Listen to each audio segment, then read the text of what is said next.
This is Steve Addison for the Movements Podcast, the podcast for people who want to multiply disciples and churches everywhere.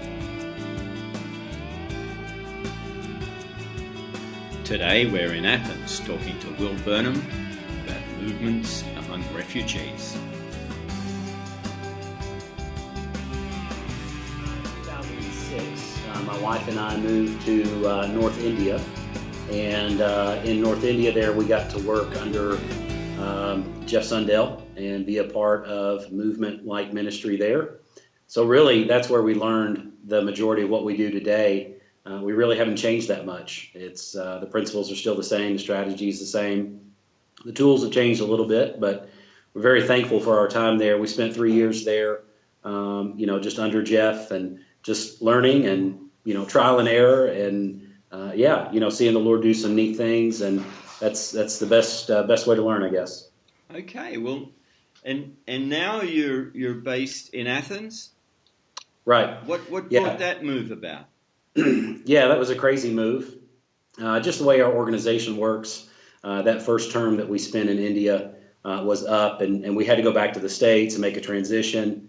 And just as we were making the transition, just praying, Lord, where would you have us go? And really open to going anywhere, just kind of left that up to him. And, we're usually pretty big on outside affirmation and confirmation. And in India's case and in coming here, we got phone calls that we weren't expecting. And somebody had heard that we were in the process and wanted to know if we would consider coming and joining the team here. The individual at the time really had a vision for the city, but he saw that most people were only focused on one particular people group or language. And so he saw just a lot that were falling, between the gaps, so to speak. And so he really wanted somebody to come in with more of just a wide focus, and let's just reach whoever we can reach, and, just let the strategy and the fruit dictate where we go. Okay. So really, it was a real blessing, to be able to come in and just have that kind of freedom to just really go wherever the Lord sent us. And So how did you discern where the fruit was in Athens? Yeah, just a lot of really our initial 3 years were all about trying to find people that were already believers, but were kind of on the fringe, and, nobody really had ever given them a chance to, really see the Lord at work in their ministry and through their lives. And then also just, broad seed sowing, looking for people of peace and trying to find people that were open to the gospel and open to having conversations. And then, once you go through that process, just filtering down and finding the ones that are really passionate about reaching their people. And were some of those people Greeks? Not yet. Really, just this past year is where we've really been able to focus on Greeks. There is a small contingent of solid Greek evangelicals that are here, and there are around 30 or 40 churches, and so we're kind of known in some of those circles, and really within that network, just trying to be a blessing to them, and haven't until this year really been able to focus on the Greek side. But that certainly is something we're excited about now, and just an example of how in Europe everything crosses over: immigrants, refugees, Europeans. Our first Greek that came to faith through a Congolese brother that we're working with. So you just never know how and where and when it's going to come. So it's fun. So what a French-speaking Congolese African has led a Greek person to Christ. Yeah. So we'll in just a few weeks we'll start the 411. We'll start the training in her home, and she's already got the vision to reach out. She lives in an area of town where there's not any Greek evangelical churches, and so just really casting that vision that she's the first one, and we're excited about that. Well, as it picks up, we'd like some Greek missionaries to Australia. My home city of Melbourne is the third largest Greek city in the world. We know, there's lots of Greeks there for sure. Yeah, hey, who knows? Who knows what the Lord might do? I'm sure everyone in Athens has a cousin in Melbourne. Everybody knows somebody in Melbourne or in New York or Chicago, one or the other. So what were the doors that opened then? Where did you see fruit? How did that come about? Yeah, just again, just being open to, honestly, any believer that we meet. Mm-hmm. One of the first questions is, well, hey, tell me what you're passionate about. And just, with enough conversation, we start to hear some common themes and some, certain individuals. And it's guys that kind of already had some understanding that, man, they wanted to be used by the Lord. They just didn't know how, or nobody had given them a chance yet.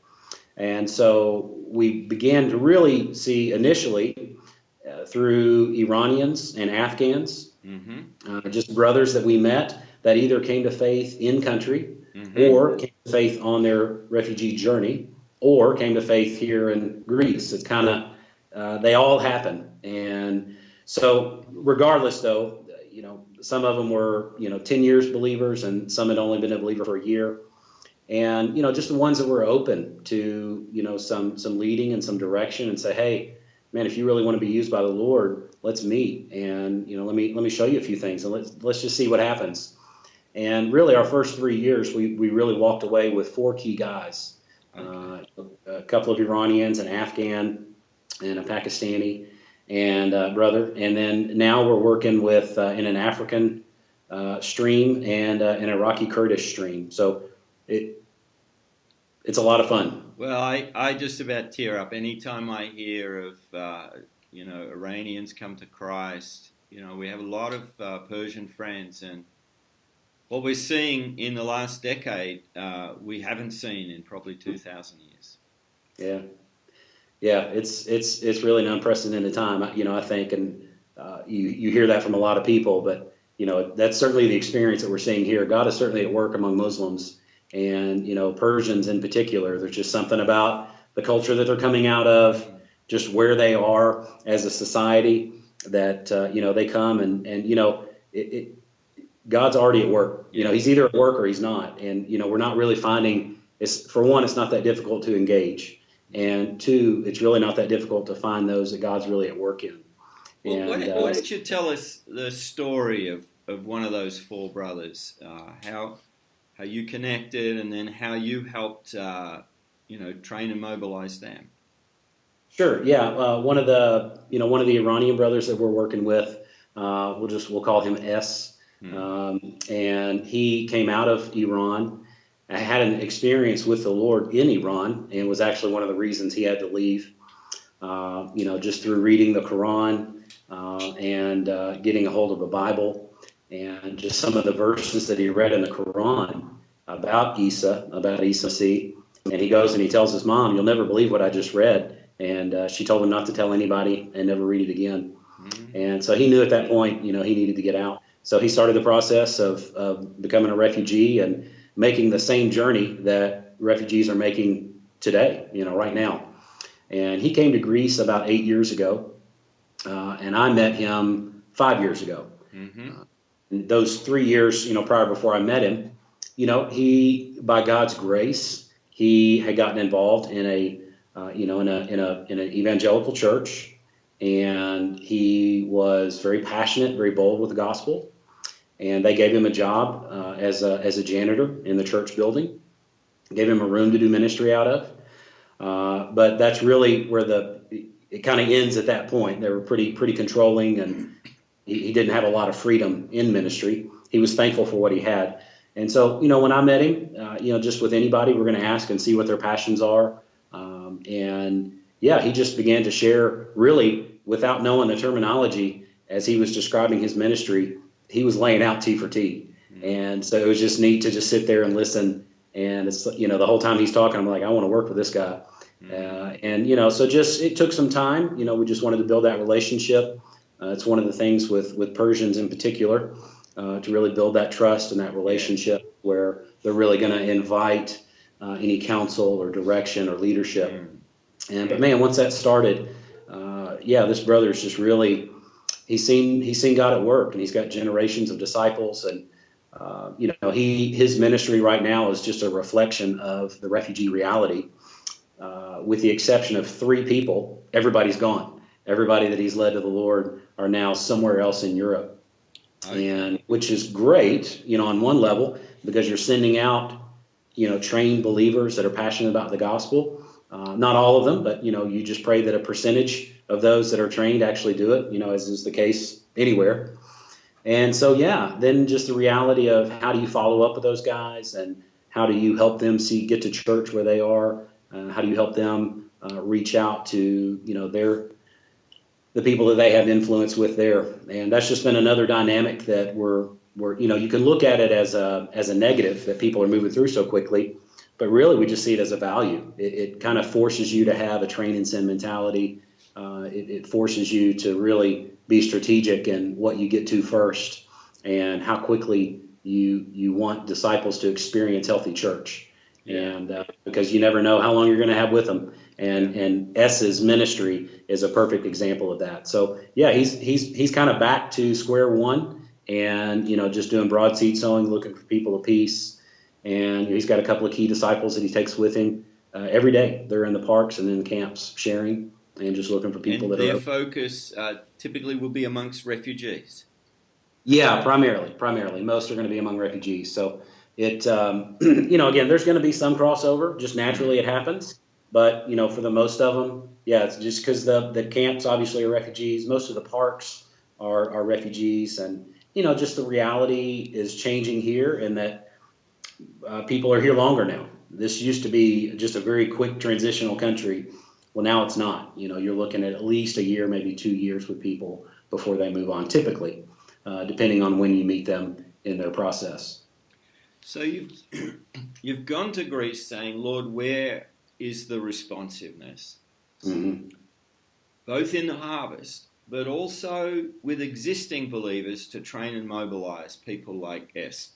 Right. And you've found that fruit in the early years amongst refugees. And so how has that refugee ministry developed? What have you learned along the way about how to do it well and how God's at work? Yeah, we got a couple hours. There's just so much. There's so much that it really is different. Working in a South Asian context, and then working in the U.S., and then working among refugees, everywhere's a little bit different, but man, we just deal with things that, typically wouldn't even have to think about. Just, the movement of people, refugee needs, just all of that. And then how do you balance that with really staying focused on getting to church? But, when the needs are all around you and ever changing. Anyways, but, for just to kind of bring it down to where we see God at work and how we're seeing groups form, churches form, disciples and generations, really as quickly as possible, I want to get it in the hands of the refugees. Meaning, if I'm the one doing the majority of the sharing, we're going to have problems, because I was never Muslim. I didn't come out of an Islamic culture. I can learn the language, but at the end of the day, I'm never the best one. And so to really, as quickly as we can, put evangelism, discipleship, group, church in the hands of believers really is the key. And it just to push that as quickly and as fastly as we can.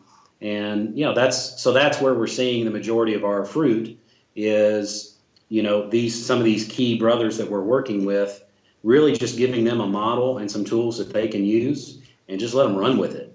And now, really, on the back end, just as an encourager, as a coach, cheerleader, whatever you want to call it, just really kind of try to push these guys. And then now, as they're seeing generations pop up from that, walking them through gen mapping and what all that looks like, downstream. So they're already seeing generations of new disciples and new churches. Mm-hmm. Yes. And these are Afghans and Iranians and Arabs and Congolese. Yeah. It's a lot of fun. And again, it's almost not fair, because we have so many people coming to us. We've got this huge network to work within, and it's ever changing. It's not the same. Whether people say there's 500,000 or 1 million immigrants and refugees in Greece, it doesn't matter, because it's in 6 months from now. There's going to be new ones come, and some have moved on. So it's like you always have this constant stream of new people to reach out to. and to see, where God might be at work in. Running a refugee center that allows us to process and look for people of peace very quickly. So that's how you connect, or one way you connect with refugees. You have a center, and what do you do there? Yeah, that's one of the really, and that's mostly among our Iranian, a little bit Afghan, but mostly Iranian. We actually run a refugee center where we provide a food bag and 2 days where we provide a meal. Mm-hmm. And that's great. We're glad that we can do that. But I'll be honest, there's lots of other organizations that do aid work a lot better than we do. Yeah. We're happy to be able to do what we do.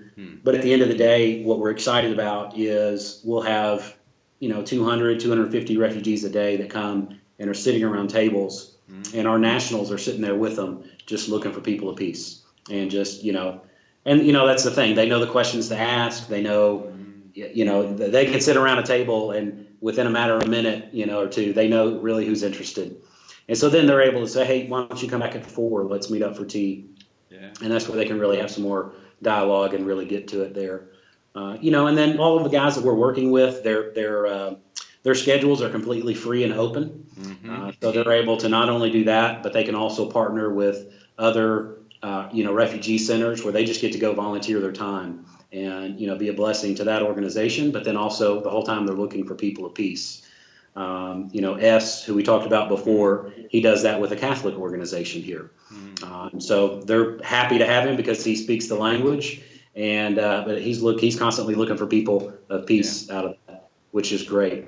And then, we just got freedom here to, be in the camps. Not me, but our national brothers do, to be in the camps, and because they look like a refugee. And then, a lot of the refugees that are here, they don't want to be in the camps all day. They don't want to be in their apartments all day because they're really crammed in there. So they're out on the street, and there's just natural places where they congregate. In parks and things like that. So we get into those parks, and you could just sit. You could have 100 conversations in a day if you wanted. Just kind of be looking for those that God's at work in. So it's just the basic principles of connecting broadly with people, wide sort of sharing, abundant sharing of the gospel, and then the guys you've trained have got simple, contagious methods of getting the gospel out, making disciples, and forming churches. Right. And so what does church look like then? Because these are transient people. Can you think of an example or just describe what it would be like if we're a part of that group? Yeah, so it's, we've got the healthy church model, the healthy church circle, and those are the things that we're getting to, and that's what we call church. That's what we call healthy church. That's just out of Acts 2:36-47. Just just the basics. What we see in Scripture. Things that the church does. Yeah, no more, no less. Mm-hmm. And those are things that are transferable. That's reproducible. And so then it's just a matter of helping our nationals. We just really about 2 years ago we went through like a 4-day process, and we just, what does it look like to do communion in a camp? What does it look like to do communion in an apartment building where there's 20 other Muslims around? What does it look like to do communion in a ministry building? What does it look like to do communion in an apartment when somebody has their own apartment? And so just really try to, because it runs, there's groups and churches in all of those contexts. And, our Iraqi Kurdish brother just started a church in a refugee camp on an island. So, what's it look like there? Much different. They're meeting in a tent. At least on an island, it's easier to find water for baptism. Yeah, there no problems there. We don't have to struggle with water here for sure. And then then you've got others that are they might be able to use a ministry facility that somebody during the week is using it for aid. They're able to come in on a Thursday night at 7 and actually have church there. We also have, this is one of the things I was kind of talking about, just the difference. Like when we were in South Asia, we're up in the Himalayas. Obviously that's third world, it's poor, but they still had a home. They still had land, at least the people that we were working with. Here with refugees, they don't have anything. And there are those cases where it's not safe for them to do church in a camp. Yes. It's not safe for them to do church in their apartment because it's a government-run facility and there's 100 other Muslim families there.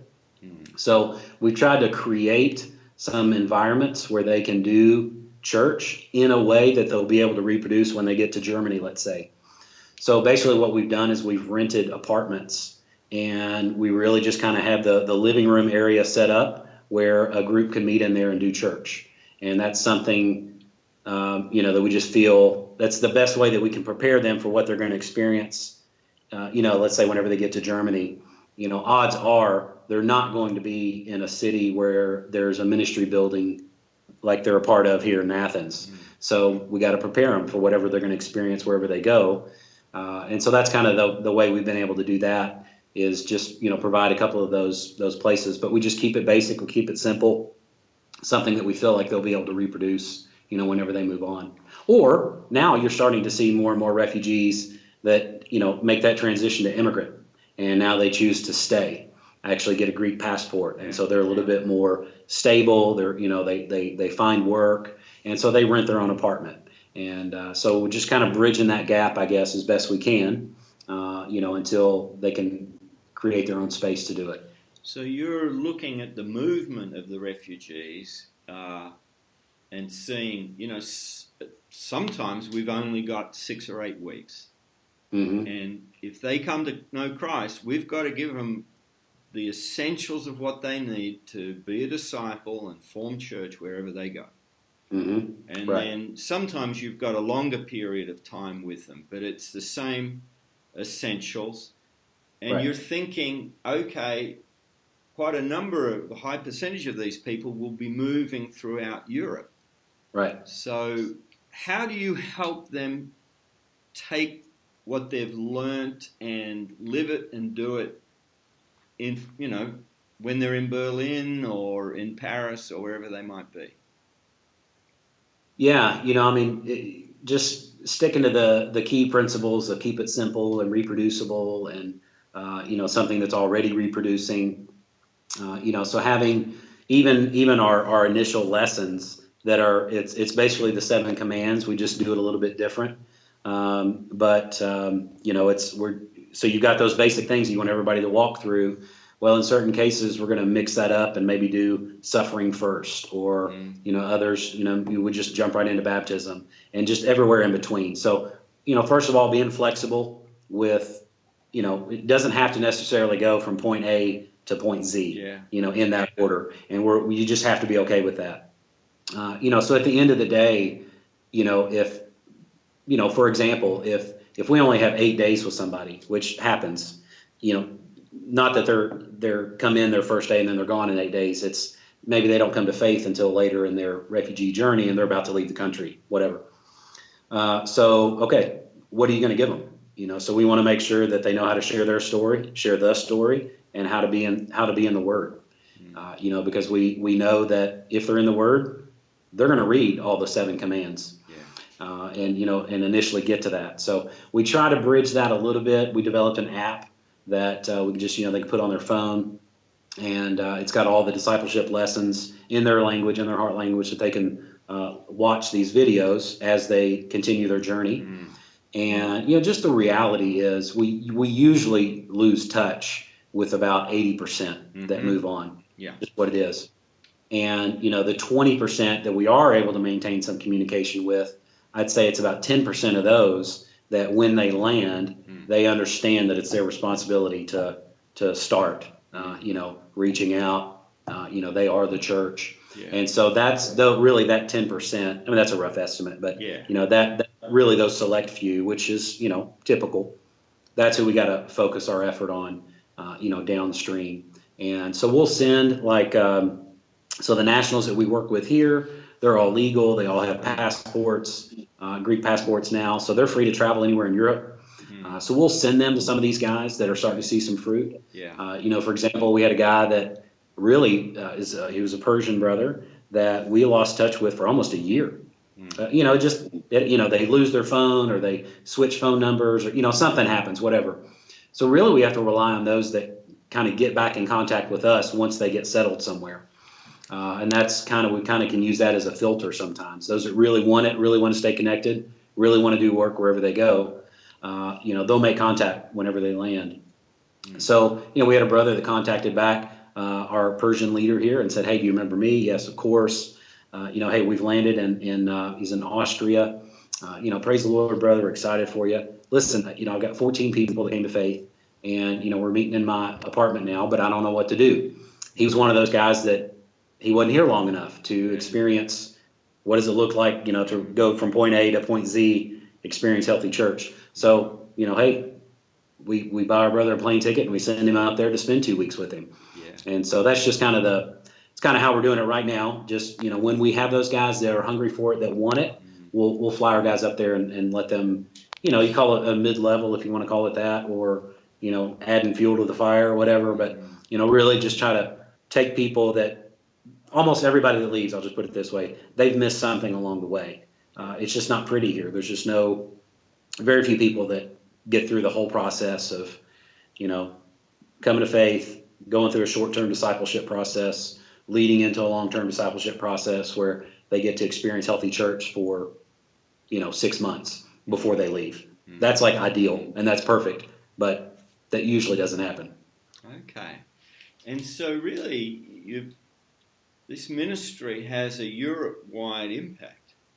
And I would imagine it's also having an impact through the internet back to their home countries, places like Iran and Iraq and elsewhere. Is that what you're seeing? Yeah, we call it Skypleship. Okay. Skypleship, yeah. So we've got a couple of our guys in particular. They now have a network, and some of them they have more fruit through that.